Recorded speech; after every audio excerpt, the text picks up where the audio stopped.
আসসালামু আলাইকুম। সংবাদে আপনাদের সবাইকে স্বাগত জানাচ্ছি। আমি ফিরোজ তোহা। শুরুতেই আরবে কেবলস সংবাদ শিরোনাম। বাংলাদেশের সর্বশেষ গুরুত্বপূর্ণ আপডেট সংবাদে আপনাকে স্বাগত। শুরুতেই সংবাদ শিরোনাম, পরে বিস্তারিত। শুরুতেই জানাবো, ফ্যাসিবাদী আওয়ামী লীগের আমলে সত্য প্রচারে বাধা দেওয়া হয়েছে, অভিযোগ করলেন মাহমুদুর রহমান। ফ্যাসিবাদী আওয়ামী লীগ সরকারের আমলে সমস্ত সত্য প্রচারে বাধা দেওয়া হয়েছে বলে মন্তব্য করেছেন আমার দেশ পত্রিকার সম্পাদক ও প্রকাশক মাহমুদুর রহমান। তিনি বলেছেন, পতিত স্বৈরাচার সাংবাদিকদের উপর অব্যাহতভাবে চাপ প্রয়োগ করেছে, অপপ্রচারে বাধ্য করেছে। এর সঙ্গে ছিল কর্পোরেটদের প্রভাব। বাণিজ্যের স্বার্থে তারাও গণমাধ্যমকে স্বাধীন হতে দেয়নি। এরপর জানাবো, সিলেটে যুবলীগের দুই নেতা গ্রেপ্তার। সিলেটে ছাত্র জনতার আন্দোলনের হামলা এবং গুলির মামলায় সিলেট মহানগর যুবলীগের দুই নেতাকে গ্রেপ্তার করেছে র্যাপিড অ্যাকশন ব্যাটালিয়ন র্যাব-৯ এর সদস্যরা। এদিকে সাবেক প্রধান বিচারপতি ফজলুল করিম মারা গেছেন। সাবেক প্রধান বিচারপতি মোহাম্মদ ফজলুল করিম আজ মারা গেছেন। ইন্না লিল্লাহি ওয়া ইন্না ইলাইহি রাজিউন। আজ ভোর ৪টা ৪৩ একটি বেসরকারি হাসপাতালে তার মৃত্যু হয়। জানাবো, রাষ্ট্র সংস্কারের পাশাপাশি রাজনীতির সংস্কারও জরুরি, বললেন ভিপি নূর। রাষ্ট্র সংস্কারের পাশাপাশি রাজনীতির সংস্কার জরুরি বলে মন্তব্য করেছেন গণ অধিকার পরিষদের সভাপতি নুরুল হক নূর। আজ লালবাগ সলিমুল্লাহ এতিমখানা সংলগ্ন গণ অধিকার পরিষদ ঢাকা মহানগর দক্ষিণ লালবাগ থানার উদ্যোগে ছাত্র জনতার জুলাই বিপ্লবে আহতদের সুস্থতা এবং শহীদদের স্মরণে দোয়া ও বিপ্লবোত্তর বাংলাদেশ বিনির্মাণে রাষ্ট্র সংস্কার ও জন আকাঙ্ক্ষার রাজনীতি শীর্ষক এক আলোচনা সভায় এসব মন্তব্য করেছেন তিনি। এবং সর্বশেষ জানাবো, যুদ্ধ এখনো শেষ হয়নি, ষড়যন্ত্র মোকাবেলার আন্দোলন অব্যাহত থাকবে। আবু সাঈদ ও মুগ্ধের যুদ্ধ এখনো শেষ হয়নি, বরং আমি বাকশালীদের রাজনীতি থেকে চিরতরে বিদায় এবং মাফিয়াতান্ত্রিক ষড়যন্ত্র মোকাবেলায় এই আন্দোলন অব্যাহত রাখার আহ্বান জানিয়েছে বাংলাদেশ জামাত ইসলামের কেন্দ্রীয় নির্বাহী কর্মপরিষদ সদস্য ও ঢাকা মহানগর উত্তরের আমির মোহাম্মদ সেলিমউদ্দিন। প্রিয় দর্শক, এতক্ষণ শুনছিলেন সংবাদ শিরোনাম, এবারে বিস্তারিত। তবে তার আগে বন্ধুরা, অনুরোধ থাকবে এই সংবাদটিতে একটি লাইক দিন। এই চ্যানেলে আপনি নতুন হয়ে থাকলে আমাদের সংবাদটি দেখতে দেখতে চ্যানেলটি সাবস্ক্রাইব করে রাখুন। কমেন্ট করে বন্ধুরা আপনার মূল্যবান মতামত জানিয়ে দিন আপনি বিশ্বের কোন দেশ থেকে বা বাংলাদেশের কোন স্থান থেকে আমাদের সংবাদটি দেখছেন এবং শুনছেন। এবারে বিস্তারিত।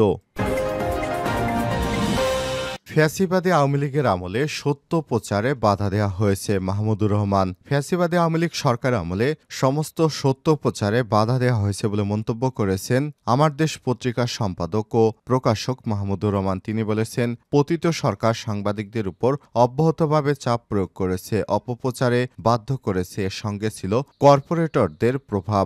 বাণিজ্যের স্বার্থে তারাও গণমাধ্যমকে স্বাধীন হতে দেয়নি। শুক্রবার ১৫ নভেম্বর সন্ধ্যায় রংপুর রিপোর্টার্স ক্লাব মিলনায়তনে রংপুর সাংবাদিকদের ইউনিয়ন RPUJ এবং রংপুর রিপোর্টার্স ক্লাবের যৌথ আয়োজনে বিপ্লবোত্তর বাংলাদেশ কেমন সংবাদ মাধ্যম চাই শীর্ষক আলোচনা সভায় সব কথা বলেছেন মাহমুদুর রহমান। মাহমুদুর রহমান বলেন, ছাত্র জনতার অভ্যুত্থান প্রকৃত স্বাধীনতা এনে দিয়েছে, নতুন বাংলাদেশ দিয়েছে। এই স্বাধীনতা আজ কাজে লাগিয়ে সত্য প্রচারে নির্ভীক হতে হবে। কর্পোরেটর প্রভাবমুক্ত হয়ে অনিয়ম দুর্নীতির বিরুদ্ধে রুখে দাঁড়াতে হবে। অনুসন্ধানী সাংবাদিকতা করতে হবে, অন্যথায় আবারও সংবাদ মাধ্যমগুলো ব্যবহার করে নতুন ফ্যাসিবাদ ও দানবের জন্ম হতে পারে। এ সময় তিনি বলেন, স্বাধীন সাংবাদিকতা রুখতে ফ্যাসিবাদী সরকার ডিজিটাল আইন, পিতা আইন, তথ্য প্রযুক্তি আইন ও সাইবার আইনসহ নানা নিপীড়নমূলক আইন তৈরি করেছে, কিন্তু এগুলো বিরুদ্ধে আজকাল কেউ কথা বলে না। কালো আইন বানিয়ে পতিত সরকার সত্য প্রচারে বাধা দিত। সাংবাদিকদের গ্রেপ্তার ও নির্যাতন, গুম খুন করা হতো, কিন্তু আর কাউকে সাংবাদিকদের হাতিয়ার হিসেবে ব্যবহার করে দানব হতে দেয়া যাবে না।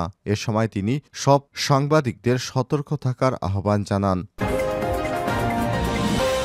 সিলেটে যুবলীগের ২ নেতা গ্রেপ্তার। সিলেটে ছাত্র জনতার আন্দোলনে হামলা এবং গুলির মামলায় সিলেট মহানগর যুবলীগের ২ নেতাকে গ্রেপ্তার করেছে র্যাপিড অ্যাকশন ব্যাটালিয়ন র্যাব-৯। শুক্রবার ১৫ নভেম্বর দিবাগত রাতে সুনামগঞ্জের ছাতক উপজেলার গোবিন্দগঞ্জ এলাকা থেকে তাদের গ্রেপ্তার করা হয়। এক সংবাদ বিজ্ঞপ্তিতে সব তথ্য জানিয়েছে র্যাব-৯। গ্রেপ্তারকৃতরা হলেন সিলেট মহানগর যুবলীগের সাংগঠনিক সম্পাদক এমদাদ হোসেন ইমু, তথ্য গবেষণা বিষয়ক সম্পাদক রূপম আহমেদ। র্যাব জানায় পরবর্তী আইনি ব্যবস্থা গ্রহণের জন্য গ্রেপ্তারকৃত আসামিদের সিলেট কোতোয়ালি থানায় হস্তান্তর করা হবে। সাবেক প্রধান বিচারপতি ফজলুল করিম মারা গেছেন। সাবেক প্রধান বিচারপতি মোহাম্মদ ফজলুল করিম মারা গেছেন। ইন্না লিল্লাহি ওয়া ইন্না ইলাইহি রাজিউন। শনিবার ১৬ নভেম্বর ভোর ৪টা ৪৩ একটি বেসরকারি হাসপাতালে মারা যান তিনি। ফজলুল করিমের মৃত্যুতে শোক প্রকাশ করেছেন প্রধান বিচারপতি সৈয়দ রেফাত আহমেদ। এছাড়াও সুপ্রিম কোর্টে কর্মরত নিয়মিত সাংবাদিকদের সংগঠন সুপ্রিম কোর্ট রিপোর্টার্স ফোরামে শোক জানিয়েছে। তার জানাজা শনিবার বাদ জোহর সুপ্রিম কোর্ট ইনারা গার্ডেনে অনুষ্ঠিত হবে। ফজলুল করিম ১৯৪৩ সালের ৩০ সেপ্টেম্বর বিচারপতি ফজলুল করিম চট্টগ্রাম জেলার পটিয়া উপজেলায় সুচক্রন্ডি গ্রামে জন্মগ্রহণ করেন। তার বাবার নাম আহমেদ কবির। তিনি আব্দুল করিম সাহিত্য বিশরদের বংশধর। তিনি ১৯৫৮ সালে পটিয়ায় কাজেম আলী হাইস্কুল থেকে মেট্রিকুলেশন এবং ১৯৬০ সালে চট্টগ্রাম কলেজ থেকে বিএ পাশ করেন। এরপর তিনি ১৯৬২ সালে ঢাকা বিশ্ববিদ্যালয় থেকে এলএলবি ডিগ্রি পান। পরে ১৯৬৯ সালে লন্ডন ইন থেকে বার অ্যাটল ল হন। ১৯৬৫ সালে তিনি আইনজীবী হিসেবে চট্টগ্রামে তার তালিকাভুক্ত হয়। এরপর ১৯৭০ সালে হাইকোর্টে এবং ১৯৭৯ সালে আপিল বিভাগের আইনজীবী হিসেবে তালিকাভুক্ত হন। বিচারপতি করিম ১৯৮২ থেকে ৮৪ সাল পর্যন্ত সুপ্রিম কোর্ট বার অ্যাসোসিয়েশনের সাধারণ সম্পাদক। ১৯৯২ সালে বাংলাদেশ বার কাউন্সিলর সদস্য ছিলেন। ১৯৯২ সালের ১ নভেম্বর তিনি হাইকোর্টের অস্থায়ী বিচারপতি হিসেবে শপথ নেন। ২ বছর পর স্থায়ী হন তিনি। ২০০১ সালের ১৫ মে তিনি আপিল বিভাগে যোগদান করেন। নতুন পাঠ্য বইয়ে যেসব পরিবর্তন আসছে। ২০২৫ সালে নতুন পাঠ্য বইয়ে আসছে ব্যাপক পরিবর্তন।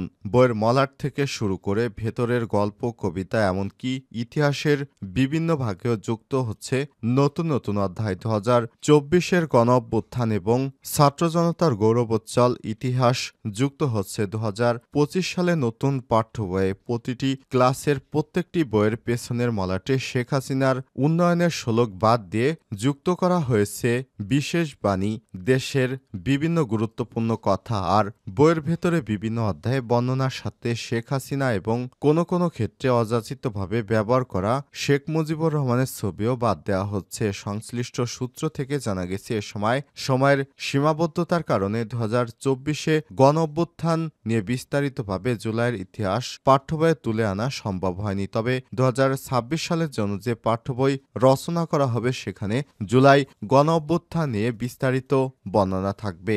এরপরও এবছরে ষষ্ঠ শ্রেণীর বইয়ে জুলাই আগস্টের আলোচিত বেশ কিছু কার্টুন ও গ্রাফিতি সংযুক্ত করা হচ্ছে।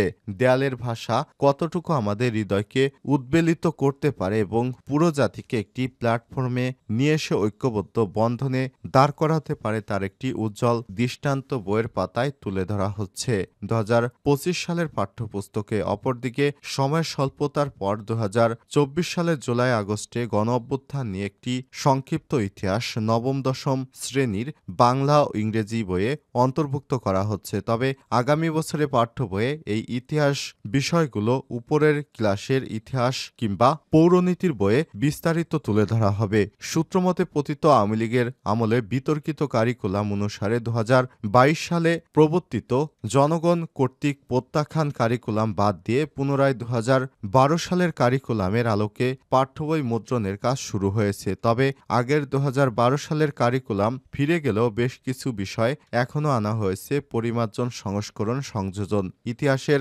অধ্যাদেশ দেশের স্বাধীনতা সংগ্রামের ভূমিকা রাখা নেতাদের বাদ দিয়ে যেখানে একক মুজিব বন্দনা গাওয়া হতো তারই ইতি টানা হয়েছে নতুন পাঠ্য বইয়ে। তবে ন্যায্যতার ভিত্তিতে যে যতটুকু প্রাপ্য ঠিক তাকে ততটুকুই মূল্যায়ন করা হয়েছে। ইতিহাস বিদগ্ধ তাদের মধ্যে মাওলানা ভাসানী, শেরে বাংলা, এ.কে.এম. ফজলুল হক সহ দেশের স্বাধীনতা সংগ্রাম ও পূর্বাপর সময়ে যিনি যেভাবে দেশের কল্যাণে ভূমিকা রেখেছেন তাদের ঠিক সেভাবেই মূল্যায়ন করা হয়েছে। একইভাবে জাতীয় 4 নেতার ছবিও সমান গুরুত্ব দিয়ে নতুন পাঠ্য বইয়ে সংযুক্ত করা হয়েছে।